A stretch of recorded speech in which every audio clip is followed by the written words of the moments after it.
दो भाई जो और डैनी जंगल में जानवरों का शिकार करके अपने खाली समय का आनंद ले रहे थे। शिकार के बाद जो ने डैनी से कहा कि उसे अपने भाई रॉय का व्यवहार पसंद नहीं है, क्योंकि वह हमेशा परेशानी पैदा करता है और अक्सर जेल के अंदर रहता है। रॉय एक फ्री फाइटर के रूप में अपने काम से संबंधित हिंसक कामों में शामिल थे। डैनी को अब भी विश्वास था कि रॉय एक अच्छे इंसान थे और वह भी किसी दिन अपनी नौकरी छोड़ देंगे। फिर हमारा परिचय रॉय से कराया जाता है, जो युद्ध के मैदान में जाने के लिए रेडी हो रहा था।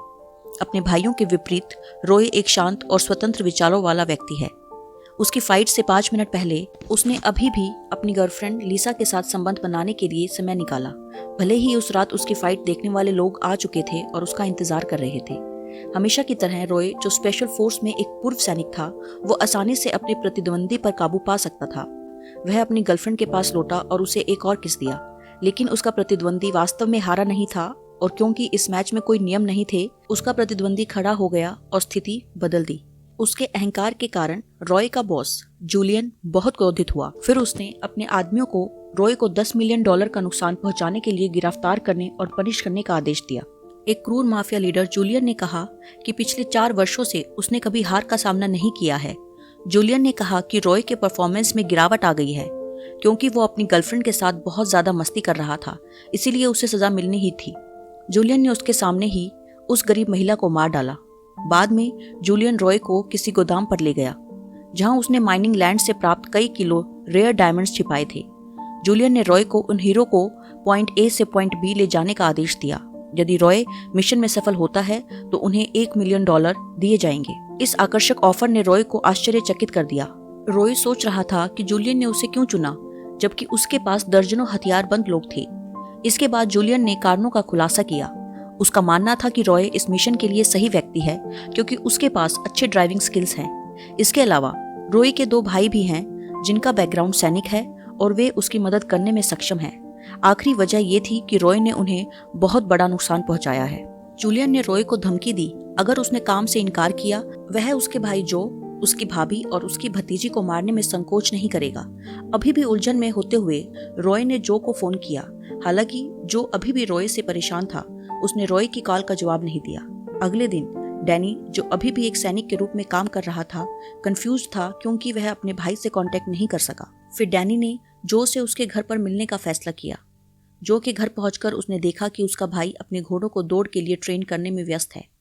इन दोनों भाइयों की मुलाकात के बाद जो ने डैनी को बताया कि कल रात रॉय ने उसे फोन किया था, लेकिन उसने कॉल को पिक नहीं किया क्योंकि वह अभी भी अपसेट है और उसके व्यवहार से तंग आ चुका है। डैनी को रॉय की कॉल का जवाब न देने के लिए भाई के फैसले पर बुरा लगा, यह कहते हुए शायद रॉय मुसीबत में हो और उसे उसकी मदद की जरूरत हो। आखिरकार रॉय उनका भाई था, जिसके साथ अच्छा व्यवहार किया जाना चाहिए, भले ही वह अक्सर अपने परिवार को कठिनाइयों में डालता हो। पहले जो को कॉल में विफल रहने के बाद रॉय फिर जो के घर गया और उनके आने पर उसकी भतीजी और भाभी ने गर्मजोशी से स्वागत किया।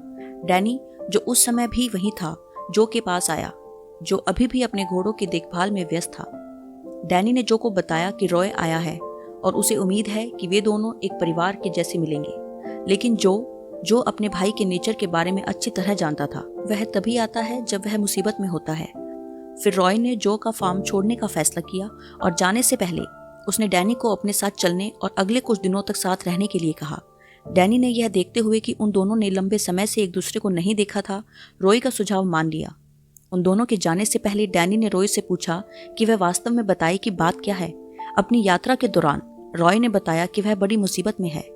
उसे एक बहुत ही कॉस्टली वस्तु डिलीवर करने की जिम्मेदारी सौंपी गई है। ये भी कहा कि ये सामान एक खतरनाक आदमी का है, इसलिए उसे बॉस की कंडीशन पर काम करना पड़ेगा।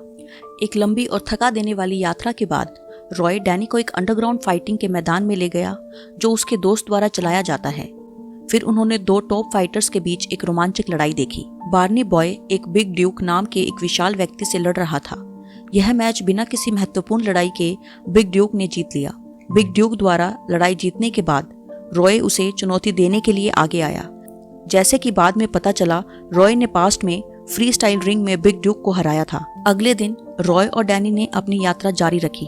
उस दिन वे डायमंड्स को पिक करने पहुंचे। जब डैनी और रॉय डायमंड स्टोरेज वेयरहाउस में पहुंचे, जूलियन के राइट हैंड पॉली ने उनका स्वागत किया, जिसे गोदाम की सुरक्षा का काम सौंपा गया था। इसके बाद पॉली ने रॉय को समझाया कि पुलिस को चकमा देने के लिए डायमंड्स को ड्रिंक्स की बोतलों में पैक किया गया है। एक थका देने वाली यात्रा के बाद रॉय और डैनी आराम करने के लिए एक कन्वीनियंस स्टोर पर रुके और अपने एनर्जी को फिर से रिस्टोर करने के लिए कुछ भोजन और ड्रिंक्स खरीदे। कुछ ही मिनटों बाद नकाबपोश लोगों का एक समूह पूरे हथियारों के साथ मिनी मार्केट में पहुंचा और डकैती की। नकाबपोश लोगों द्वारा की गई गोलियों के बुछार से एक दुकानदार की मौके पर ही मौत हो गई। रॉय और डैनी को इस बात का जरा भी एहसास नहीं था कि लुटेरों का लक्ष्य उनके पास मौजूद हीरो को चुराना है। यह महसूस करते हुए कि उसे फंसाया गया है, रॉय ने लुटेरों पर गोली चलाकर जवाबी हमला किया। हालांकि उनकी गोली व्यर्थ थी। एक फाइटर होने के नाते रॉय ने अपने भाई के साथ मिलकर हार नहीं मानी। उन्होंने कार से उनका पीछा किया, जिसे वे स्टोर की पार्किंग से चुराने में सफल रहे। डैनी को संदेह होने लगा, इसलिए उन्होंने रॉय से पूछा कि वे वास्तव में क्या ले जा रहे थे और ये लोग कौन हैं। रॉय ने डैनी के सवाल का जवाब नहीं दिया। उनका ध्यान लुटेरों का पीछा करने पर केंद्रित रहा। बड़ी संख्या में विरोधियों का सामना करने के कारण रॉय और डैनी को पीछा रोकने के लिए मजबूर होना पड़ा। डैनी ने रॉय से फिर पूछा कि वे वास्तव में क्या ले जा रहे हैं। कोई और विकल्प न होने पर रॉय ने उसे बताया कि वे जो ले जा रहे थे वह एक माफिया बॉस के लगभग $50 मिलियन के डायमंड्स थे। उस शाम जूलियन को एक संदेश मिला कि रॉय और डायमंड निर्धारित स्थान पर नहीं पहुंचे हैं। जूलियन गुस्से में था और उसने मान लिया कि रॉय हीरे चुराकर उसके साथ गेम खेल रहा है। एक फैक्ट सामने आता है कि हीरे चुराने वाले लुटेरे पॉली के आदमी थे। उसने जानबूझकर जूलियन के हाथों से हीरे लूट लिए और रॉय और डैनी को दोषी ठहराया। रॉय और डैनी को पैदल चलकर शहर जाना पड़ा क्योंकि जिस कार को उन्होंने चुराया था वह डैमेज हो गई। इसके बाद रॉय ने कहा कि उन्हें जल्द से जल्द हीरे वापस लाने होंगे, इससे पहले कि जूलियन गुस्सा हो जाए और जो की पत्नी और बेटी को मार डाले। अब हमें जो को दिखाया जाता है जो अभी ग्रोसरी की खरीदारी से लौटा है। जब वह अपने घर पहुंचा तो उसे अपनी बेटी और पत्नी नहीं मिली। जो की बेटी और पत्नी का जूलियन ने अपहरण कर लिया है। रॉय और डैनी अंततः एक निश्चित एरिया में पहुंचे और वहां वे जो से संपर्क करने में कामयाब रहे। जो अभी भी सदमे में था क्योंकि उसकी पत्नी और बेटी अचानक गायब हो गई थी। रॉय ने कहा कि उसकी पत्नी और बेटी को गायब करने का काम जूलियन का है। उसने अपने भाई से वादा किया कि वह उसकी पत्नी और बेटी को जल्द से जल्द वापस लाएगा। इसके बाद रॉय ने जूलियन से संपर्क किया और बताया कि वास्तव में क्या हुआ है। जूलियन को लगा कि रॉय ने उसे धोखा दिया है, इसलिए उसने उसे 48 घंटों के भीतर हीरा वापस लाने की धमकी दी, अन्यथा वह जो की पत्नी और बेटी को मार डालेगा। डैनी बहुत गुस्से में था। फिर उसने रॉय को छोड़ दिया क्योंकि उसने उससे झूठ बोला था और उनके परिवार को खतरे में डाला था। लेकिन अंत में डैनी ने खुद को शांत किया और रॉय के पास वापस आया और वह जिस समस्या का सामना कर रहे थे उसका समाधान खोजने के बारे में सोचने लगा। उसने कहा कि उन डकैतों ने जो किया है उसका बदला लेने में वह अपने भाई की मदद करेंगे। 2 पुलिस जासूस जॉनसन और गार्सिया पहाड़ी की चोटी से उन्हें देख रहे थे। वे जूलियन और उसके गिरोह द्वारा चलाए जा रहे एक अवैध कारोबार की जांच कर रहे थे। इस बीच जो शांत नहीं रहा वह अपनी बेटी और पत्नी को खोजने के लिए दृढ़ था। उसने अपना हथियार तैयार किया और जल्द ही रॉय और डैनी से जुड़ गया। जब वह उस स्थान पर पहुंचा जहां उसके छोटे भाई थे, जो ने लंबे समय से दबी हुई भावनाओं के विस्फोट में रॉय पर हमला किया।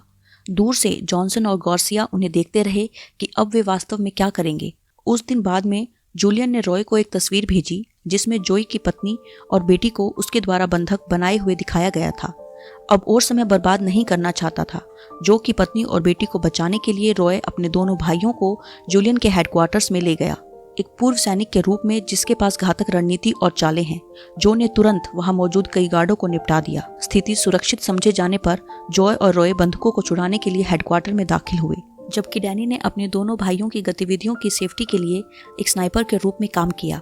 और पता चला कि उस बिल्डिंग के अंदर पॉली और जूलियन के बीच भी हंगामा हुआ था। पॉली ने अंततः कबूल कर लिया कि उसने ही रॉय के हाथ से डायमंड्स लूटे थे। उसने ऐसा जूलियन के प्रति अपनी नाराजगी के कारण किया। हीरे का व्यवसाय वास्तव में पाउली के परिवार का था।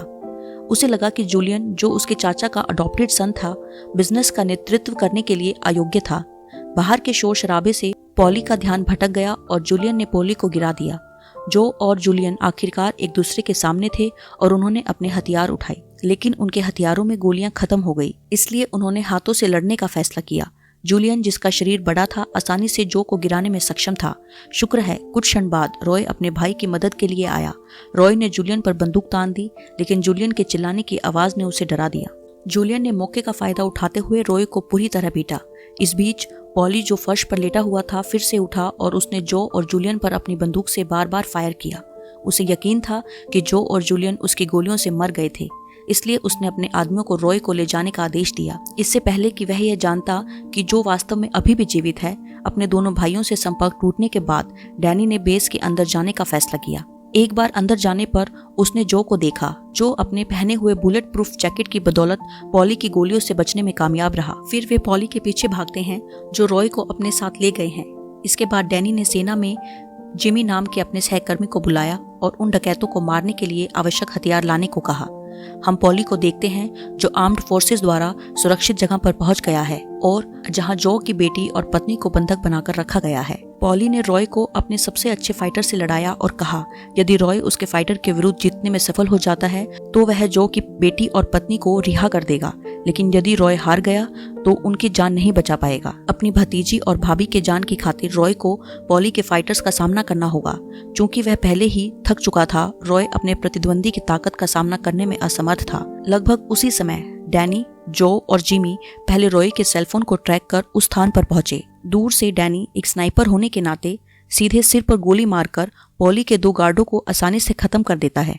दूसरी ओर रॉय अपने प्रतिद्वंदी से निपटने के लिए संघर्ष कर रहा है, लेकिन अपनी ताकत की बदौलत वह आखिरकार पॉली के फाइटर को हराने में सफल रहा।